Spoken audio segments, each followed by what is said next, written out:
Hi, my name is Antena Aberra, a graduate student at UMUC in data analytics. My presentation will be on data 620, data management and visualization.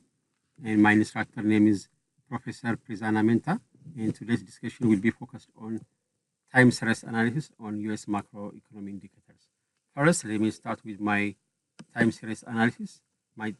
It consists of GDP, consumer price index, unemployment rate, and net debt to capital GDP, and it consists of 4 variables for the historical period of 17 years, and the forecast period will be from 2018 to 2020.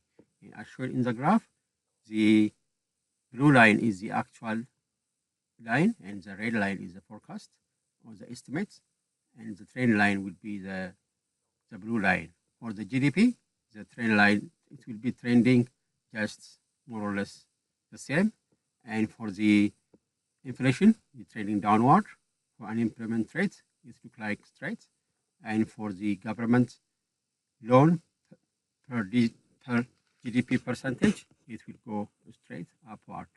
And it shows us the GDP will be grow by 2.1 at the end of the plan period. And the consumer price index will increase by 2.3%. And unemployment rate will be under 5. And the net debt percentage to GDP ratio will be 93%.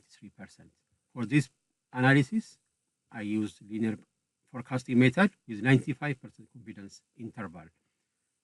And next, I'll move to the scatter plot diagram, which shows the relationship between input variables. I have GDP here, consumer price index or inflation here, and unemployment.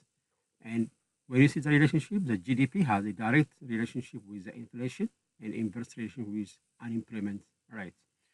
When the GDP, when the economy is going strong, there is a tendency to bring inflation, and it will increase unemployment, or that means it decline unemployment rates.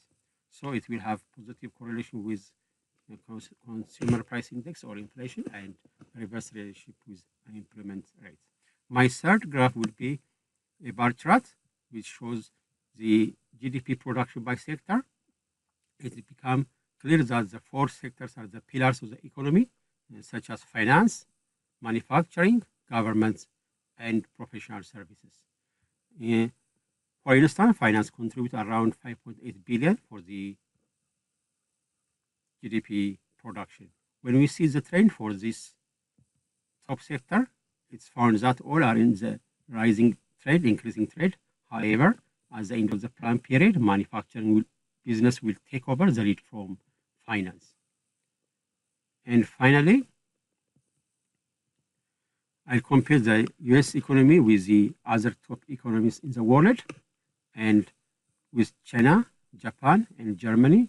And the China economy will continue to grow. By the end of the plan period, it will register 7%.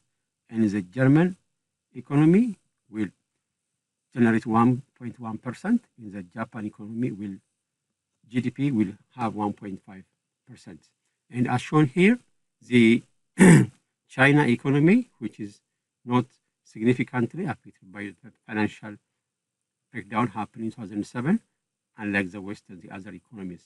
And as we depicted here in other time series analysis is primarily focused on historical data. It doesn't give any due emphasis on the current development.